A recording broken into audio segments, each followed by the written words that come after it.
استغفار جہاں گناہوں کی معافی ہے نا، وہاں یہ بہت سارے مسائل کے حل کی کنجی بھی ہے۔ آپ اگر پرابلم میں ہیں، روزی کے مسائل ہیں، اولاد نہیں ہو رہی ہے یا کوئی بھی پرابلم ہے، ایک واقعہ سنیے۔ حضرت امام حسن بصری رحمۃ اللہ تعالی، بہت بڑے بزرگ، ایک شخص آ کر کہتا حضور بارش نہیں ہو رہی ہے، قحط کی پوزیشن آ گئی ہے، بارش نہیں ہو رہی، دعا فرمائیں، کو وظیفہ عطا فرمائیں۔ آپ نے فرمایا استغفار کرو، وہ چلا گیا۔ اچھا ایک بزرگ بیٹھے تھے ان کے پاس، حضرت ربیع بن صبیح رحمۃ اللہ، وہ دیکھ رہے تھے، دوسرا بندہ آیا، کہتا حضور تنگ دستی ہے، کاروبار میں ڈاؤن ہے، رزق میں تنگی ہے۔ آپ نے فرمایا استغفار کرو۔ تیسرا شخص آیا، کہتا حضور اولاد نہیں ہو رہی ہے، حصول اولاد کے لیے وظیفہ لینا ہے، فرمایا استغفار کرو۔ چوتھا بندہ آیا، وہ کہتا کہ حضور میرے باغ میں فصلوں میں پیداوار کی کمی ہے، فرمایا استغفار کرو۔ حضرت ربیع بن صبیح کہتے ہیں حضور پہلا بندہ الگ پرابلم لے کر آیا، دوسرا الگ، تیسرا الگ، چوتھا الگ، چاروں کو ایک ہی دوائی، چاروں کو ایک ہی وظیفہ، استغفار استغفار۔ ہائے ہائے، بڑوں کی بڑی باتیں ہیں۔ قرآن میں بھی پڑھتا ہوں، قرآن آپ بھی پڑھتے ہیں، مگر دیکھو اللہ والے کیسے پڑھتے ہیں۔ کیا خوبصورت جواب دیا آپ نے۔ آپ فرماتے ہیں سورہ نوح پارہ 29 آیت نمبر 10 سے 12 کی آپ نے تلاوت فرمائی۔ اب ذرا قرآن سنیے گا۔ بسم اللہ الرحمن الرحیم، استغفروا ربکم انہ کان غفارا یرسل السماء علیکم مدرارا ویمددکم باموال وبنین ویجعل لکم جنات ویجعل لکم انہارا۔ سبحان اللہ، ذرا سنیے گا، اپنے رب سے معافی مانگو۔ استغفروا ربکم انہ کان غفارا، بے شک وہ بڑا معاف کرنے والا ہے۔ اب دے گا عطا، کیا فرمائے گا؟ یرسل السماء علیکم مدرارا، وہ تم پر موسلا دھار بارش بھیجے گا۔ ویمددکم باموال وبنین ویجعل لکم جنات ویجعل لکم انہارا، فرمایا اور مالوں اور بیٹوں سے تمہاری مدد فرمائے گا، اور تمہارے لیے باغات بنا دے گا، اور تمہارے لیے نہریں بنائے گا۔ باغات بھی بڑھ رہے ہیں، اولاد بھی عطا ہو رہی ہے، مال بھی بڑھ رہا ہے، بارش بھی ہو رہی ہے، کس چیز سے؟ استغفار سے۔ تو استغفار یہ آپ کے بہت سارے پرابلمز کا حل ہے، مسائل کا حل ہے، بس اپنی زبان استغفار سے تر رکھے۔ اچھا پھر اس میں تھوڑی سی شرمندگی بھی ہے، ایسا نہیں کہ استغفار بھی ہو رہا ہے اور دماغ کہیں اور ہے، مسکرا بھی رہے ہیں، ہنس بھی رہے ہیں اور استغفر اللہ، کسی سے معافی مانگتے ہوئے ہنستا ہے کیا بندہ؟ استغفر اللہ ربی من کل ذنب واتوب الیہ، یا اللہ میں اپنے سارے گناہوں سے تجھ سے معافی مانگ رہا ہوں۔ بہت سارے استغفار کے سیکھ ہیں، استغفر اللہ العظیم من کل ذنب عظیم، اے اللہ میں تجھ سے استغفار کرتا ہوں، وہ رب جو بہت عظیم ہے، اپنے سارے بڑے گناہوں سے میں استغفار کرتا ہوں۔ الگ الگ الگ سیغوں سے اللہ کی بارگاہ میں استغفار کریں، ہو سکے تو کبھی گناہ یاد آئیں تو آنسو بھی بہ رہے ہوں، مگر یہ استغفار اللہ کو بڑا پسند ہے، معافی رب کو بہت پسند ہے۔ ابو اللیث سمرقندی رحمۃ اللہ تعالی لکھتے ہیں پچھلی قوموں میں ایک شخص تھا، اس نے بہت گناہ کیے تھے۔ ایک بار اس نے اپنی پچھلی زندگی کے بارے میں سوچا، گناہوں کے بارے میں غور و فکر کیا تو اسے شرمندگی ہوئی۔ اس نے نادم و شرمندہ ہو کر 3 مرتبہ کہا اللہم غفرانک، اللہم غفرانک، اللہم غفرانک، اے اللہ تیری بخشش، اے اللہ تیری بخشش، اے اللہ پاک تیری بخشش۔ اسی لمحے اس کو موت آ گئی اور اللہ پاک نے اس کی بخشش فرما دی۔ آئیے ہم بھی پڑھ لیتے، اللہم غفرانک، اللہم غفرانک، اللہم غفرانک۔ استغفار کرنا، توبہ کرنا، گناہ یاد کر کے شرمندہ ہونا، یہ اللہ کو کتنا پسند ہے، سبحان اللہ۔ اس کے بارے میں چند برکتیں آپ کو بیان کرتا ہوں۔ بڑی عظیم برکت یہ ہے کہ اس کی بدولت بندے کا تنگی اور غم دور ہو جاتا ہے۔ حدیث پاک میں ہے جو ہمیشہ استغفار کرتا رہے، اللہ پاک اس کے لیے ہر تنگی سے نکلنے کا راستہ بناتا ہے، ہر فکر و غم سے اسے خلاصی عطا فرماتا ہے۔ اس کی ایک برکت یہ بھی ہے کہ ایسے بندے کو اللہ پاک غیب سے رزق عطا فرماتا ہے۔ حدیث پاک میں ہے استغفار کرنے والے کو اللہ وہاں سے رزق عطا فرماتا ہے جہاں اس کا گمان بھی نہیں ہوتا ہے۔ اتنی مہنگائی ہے، اتنی مشکلیں ہیں، اتنی تنگی ہے، لوگ قرضے میں ہیں، کبھی ادھر جاتے ہو کبھی ادھر جاتے ہو، ارے بھائی سب کے پاس جاتے ہو، رب کے پاس کیوں نہیں جاتے؟ استغفار کرنا شروع کر دو، فرمایا ادھر سے روزی دے گا جہاں تمہارا گمان بھی نہیں جائے گا۔ اس کی برکت سے اللہ پاک دلوں کے زنگ کو دور فرماتا ہے۔ آئیے پیارے اسلامی بھائیوں، اللہ کو معافی مانگنا، دل سے پکارنا کتنا پسند ہے۔ میں آپ کو ایک بہت ہی خوبصورت واقعہ بتاتا ہوں، اور یہ واقعہ ہے حضرت موسیٰ علیہ نبینا علیہ السلام کا۔ اللہ پاک نے حضرت موسیٰ علیہ نبینا علیہ السلام نے ایک بار اپنی مناجات میں عرض کیا یا اللہ یا رب۔ اللہ پاک کی طرف سے جواب آیا لبیک یا موسیٰ۔ آپ نے عرض کی یا اللہ تو میرا مالک ہے، تو تو خالق ہے، میں تو تیرا بندہ ہوں۔ ارشاد ہوا مجھے یہ پسند ہے کہ جب مجھے کوئی میرا بندہ یا رب پکارے تو میں اسے لبیک کہہ کر جواب دوں۔ اللہ فرما رہا ہے، حضرت موسیٰ نے عرض کی یا رب کیا یہ ہر مطیع بندے کے لیے ہے؟ کیا ہر نیک آدمی کے لیے ایسا ہے کہ جب تجھے وہ پکارے تو لبیک فرماتا ہے؟ سنو، اللہ فرماتا ہے ہاں بلکہ ہر گناہگار بندے کے لیے بھی ہے۔ تو حضرت موسیٰ نے عرض کی یا اللہ فرما بردار تو تیری اطاعت کرتا ہے، وہ بات تو سمجھ آ رہی ہے، گناہگار پر یہ کرم کس وجہ سے؟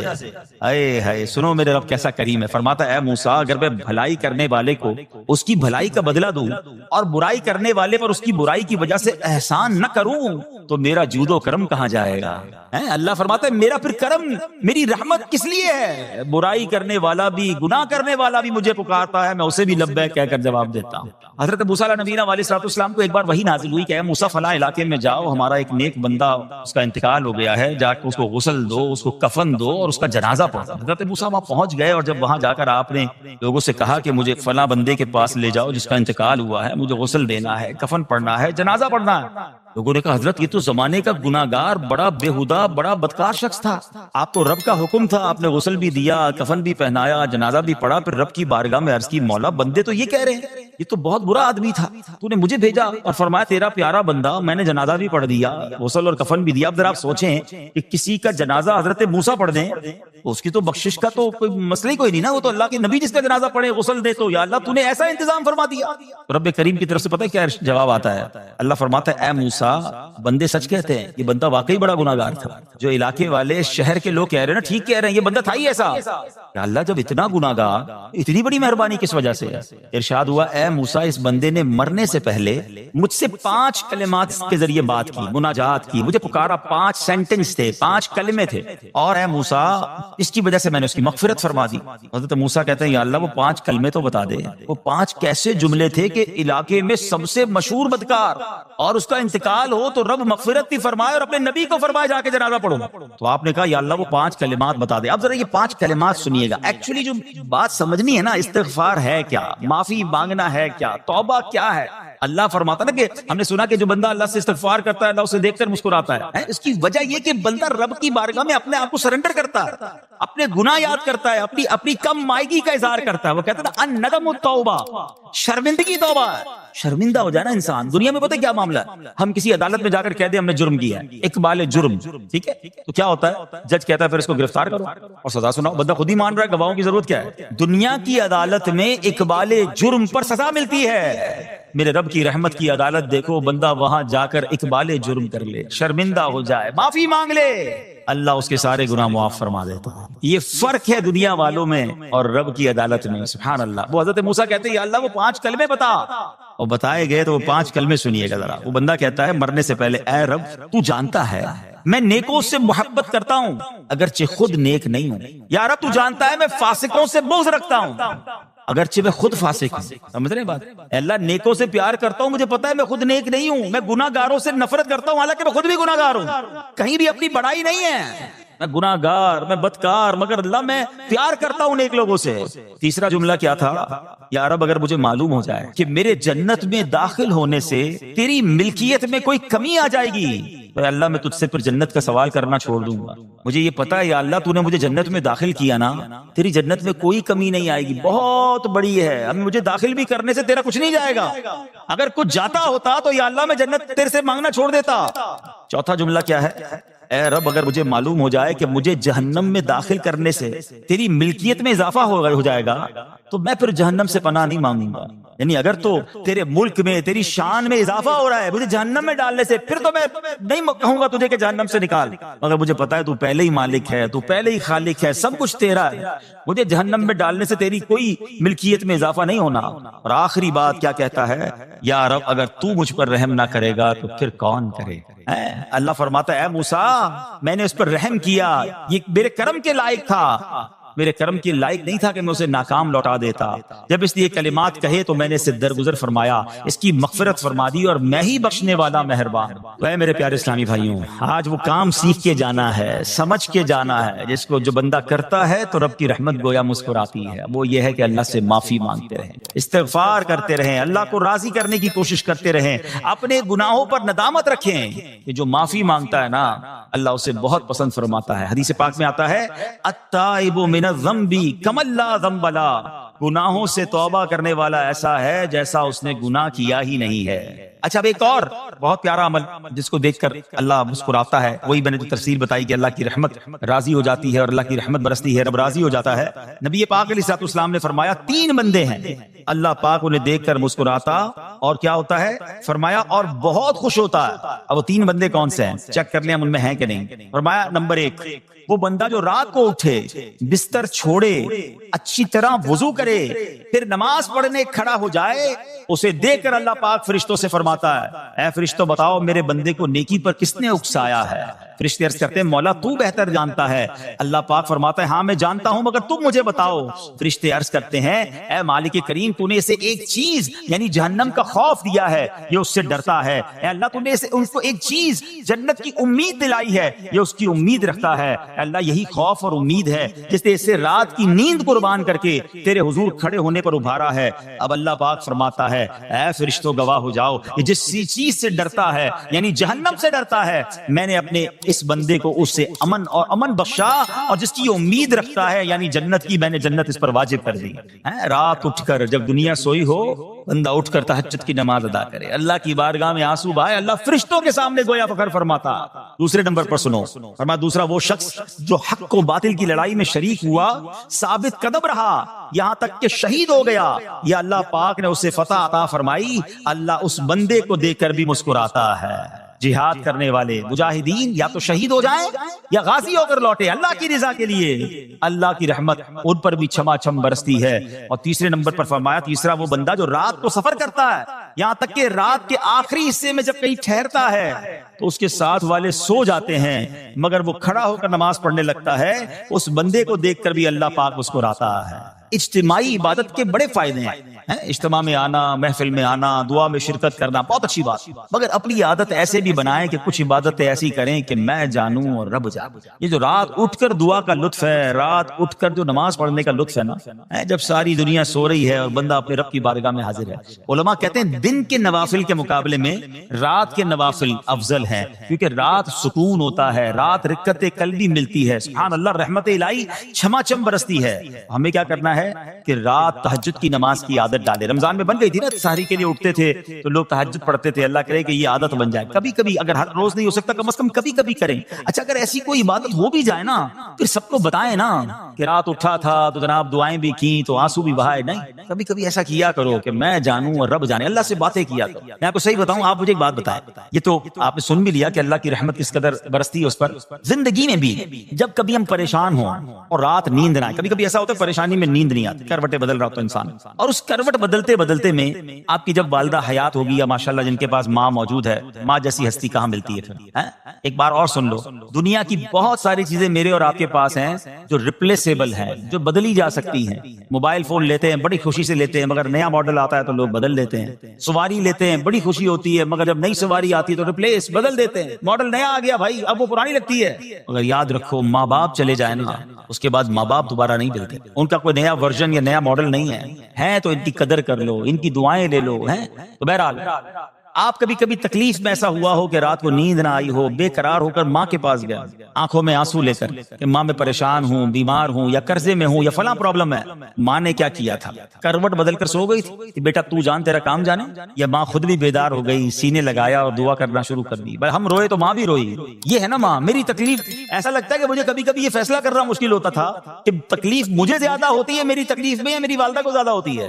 بیمار میں ہوں تکلیف اسے ہے، یہ رشتہ کہاں ملتا ہے؟ مگر مجھے ایک بات بتاؤ، جب میری تکلیف پر رات نیند چھوڑ کر بستر چھوڑ کر میں ماں کے پاس گیا، ماں نے سینے لگایا، تو اگر میں اپنا بستر چھوڑ کر آنکھوں میں آنسو لیے میری ماں سے مجھے کہیں زیادہ پیار کرنے والے رب کی بارگاہ میں چلا گیا تو اس کی رحمت کیا مجھے مایوس کر دے گی؟ میری ماں کے دل میں جو ممتا ہے نا وہ بھی میرے رب نے ڈالی ہے، تو رب کی رحمت کتنی ہوگی؟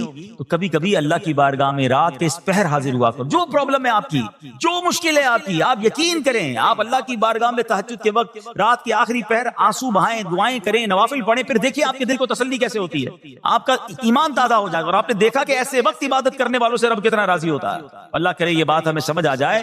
اسی طرح عظیم صحابی حضرت عبداللہ ابن مسعود رضی اللہ تعالیٰ سے روایت ہے، پیارے آقا مکی مدنی مصطفیٰ صلی اللہ تعالیٰ علیہ وسلم نے فرمایا ایک بندہ رات کو اٹھتا ہے اچھی طرح وضو کرتا ہے، پھر اللہ پاک کی حمد کرتا ہے، اس کی بزرگی بولتا ہے، اپنے نبی علیہ الصلوۃ والسلام پر درود پڑھتا ہے، قرآن کھول کر پڑھنا شروع کر دیتا ہے، یہ وہ بندہ ہے جسے دیکھ کر اللہ پاک مسکراتا ہے اور فرماتا ہے دیکھو میرا بندہ عبادت کر رہا ہے جبکہ اسے میرے سوا کوئی نہیں دیکھ رہا ہے۔ اللہ، یہ کاش ہمیں عادت مل جائے کہ ہم اکیلے میں عبادت کریں، انفرادی عبادت کریں، میں جانوں میرا رب جانے، کبھی تلاوت کریں، کبھی درود پڑھیں، کبھی دعائیں کریں، کبھی آنسو بہائیں، سبحان اللہ، اس کا مزہ ہی اور ہے۔ ہاں کبھی ایسا ہونا چاہیے، ہم محفل میں عشق رسول کے عالم میں رو بھی پڑھتے ہیں، مدینے کی یاد ہو، نعت شروع ہو تو ہماری آنکھوں میں آنسو آ جاتے ہیں، یہ بھی اچھی بات ہے، مگر کبھی کبھی رات ایسی بھی ہونی چاہیے کہ دل میں ہو یاد تیری گوشئے تنہائی ہو، دل میں ہو یاد تیری گوشئے تنہائی ہو، پھر تو خلوت میں عجب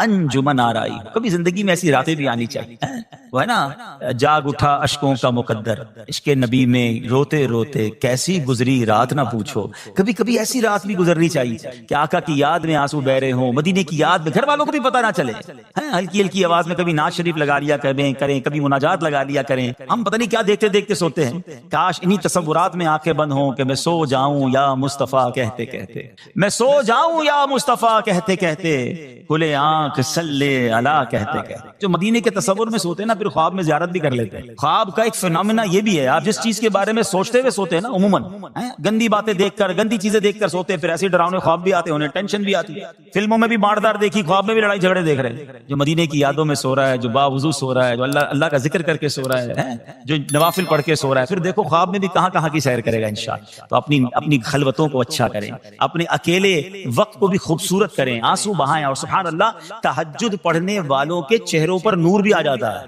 ہاں یہ ایک الگ نعمت انہیں ملتی ہے، اللہ نصیب فرما دے۔ اچھا ایک اور خوبصورت کام ہے، اللہ کریم جنہیں دیکھ کر مسکراتا ہے۔ فرمایا حضرت ابو سعید خدری رضی اللہ عنہ فرماتے ہیں، رسول ذی شان مکی مدنی سلطان صلی اللہ تعالی علیہ وسلم نے فرمایا 3 بندوں کو دیکھ کر اللہ پاک مسکراتا ہے، وہ قوم جو نماز میں صفیں سیدھی کرتی ہے، اور وہ بندہ جو اللہ پاک کی راہ میں جہاد کرتا ہے، تیسرا وہ بندہ جو رات کے اندھیرے میں عبادت کرتا ہے، انہیں دیکھ کر اللہ پاک مسکراتا ہے۔ جہاد والی بات اور رات والی عبادت کی بات تو ہو گئی، اب اس میں نئی بات سیکھنے کو میری صفیں درست کرنے والی۔ اب روز نماز پڑھ رہے ہیں، صفیں درست نہیں کر رہے ہوتے، امام صاحب کہہ کے تھک جاتے ہیں، کاندھے سے کاندھا ملائیں، صفوں کو سیدھا کریں۔ صفوں کو سیدھا کرنے والوں کو دیکھ کر رب کی رحمت مسکراتی ہے، رحمت برستی ہے۔ اب یہ کتنا آسان کام ہے، مگر اس کی طرف بھی توجہ نہیں ہوتی ہے۔ یاد رکھیے کہ صفیں سیدھی کرنا یہ بڑی نیکی ہے، اور اللہ کرے کہ ہم اس پر عمل کرنے والے بنے۔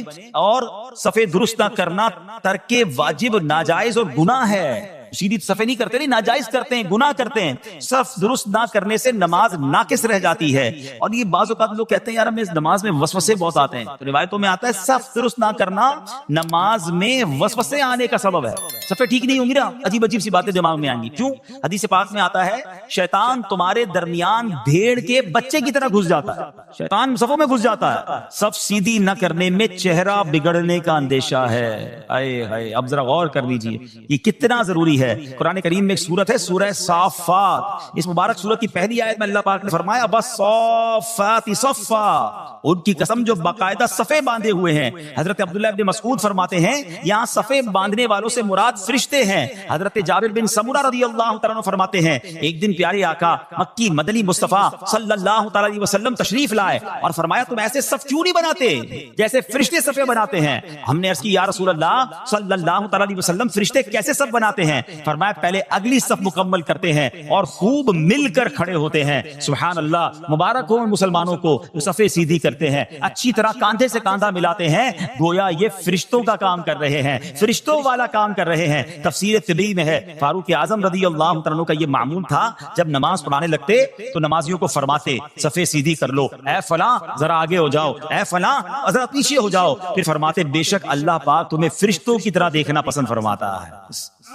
تو صفیں سیدھی رکھنا یہ فرشتوں کا انداز ہے، اور اللہ کی رحمت خوب برستی ہے، گویا رب مسکراتا ہے انہیں دیکھ کر۔ تو اے میرے پیارے اسلامی بھائیوں، اور بھی بہت سارے کام ہیں جس کو دیکھ کر، جن کو کرنے سے اللہ کی رحمت چھما چھم برستی ہے۔ مسلمانوں کی پیاری امی جان حضرت عائشہ صدیقہ طیبہ طاہرہ رضی اللہ تعالی عنہا سے روایت ہے، رسول رحمت شفیع امت صلی اللہ تعالی علیہ وآلہ وسلم نے فرمایا جب بندہ مجھ پر درود پاک پڑھتا ہے تو اس کی برکت سے ایک فرشتہ اللہ پاک کی بارگاہ میں حاضر ہوتا ہے. اس فرشتے کے لیے حکم ہوتا ہے کہ اسے میرے بندے کی قبر کے پاس لے جاؤ تاکہ یہ میرے بندے کے لیے مغفرت کی دعا کرتا رہے اور میرے بندے کی آنکھیں ٹھنڈی ہوتی رہیں. ذات والا پہ بار بار درود، ذات والا پہ بار بار درود، بار بار اور بے شمار درود. قبر میں خوب کام آتی ہے، بے کسوں کی ہے یار غار درود. صلو علی الحبیب صلی اللہ تعالی علی محمد صلی اللہ علیہ وسلم. پیارے اسلامی بھائیوں، کچھ دنوں پہلے ہی کی بات ہے، ایک شور اٹھا کہ ماہ رمضان کا چاند نظر آ گیا، اور جیسے ہی رمضان آیا مسجدوں کی رونقیں بڑھ گئیں، نمازیوں کی تعداد بڑھ گئی. ایک عجب سما تھا سحری کا، ایک روحانی منظر تھا افطار کا. نوجوان، بوڑھے، بچے، اسلامی بہنیں سبھی عبادت میں مشغول ہو گئیں. دیکھتے ہی دیکھتے عشرہ رحمت گیا، عشرہ مغفرت آیا، وہ بھی جدا ہوا. ہمیں لگا کہ ہم عشرہ رحمت اور عشرہ مغفرت میں ویسی عبادت نہیں کر سکے، اب آخری عشرے میں خوب عبادت کر لیں گے، طاق راتیں بھی ہیں. مگر غفلت میں وہ آخری عشرہ بھی گزار دیا. رمضان ہمیں تڑپا کر، بہاریں لٹا کر، برکتیں عطا کر کے ہم سے اب جدا ہو چکا ہے. اب رمضان یقیناً اگلے سال بھی آئے گا، مگر یہ نہیں پتا کہ ہم اس رمضان میں ہوں گے یا نہیں ہوں گے. ہمیں یہ بھی نہیں معلوم ہماری مغفرت ہوئی کہ نہیں. ہم رب کریم سے دعا کرتے ہیں کہ اللہ، جن لوگوں نے تجھے راضی کیا ان کا واسطہ ہم سے راضی ہو جا.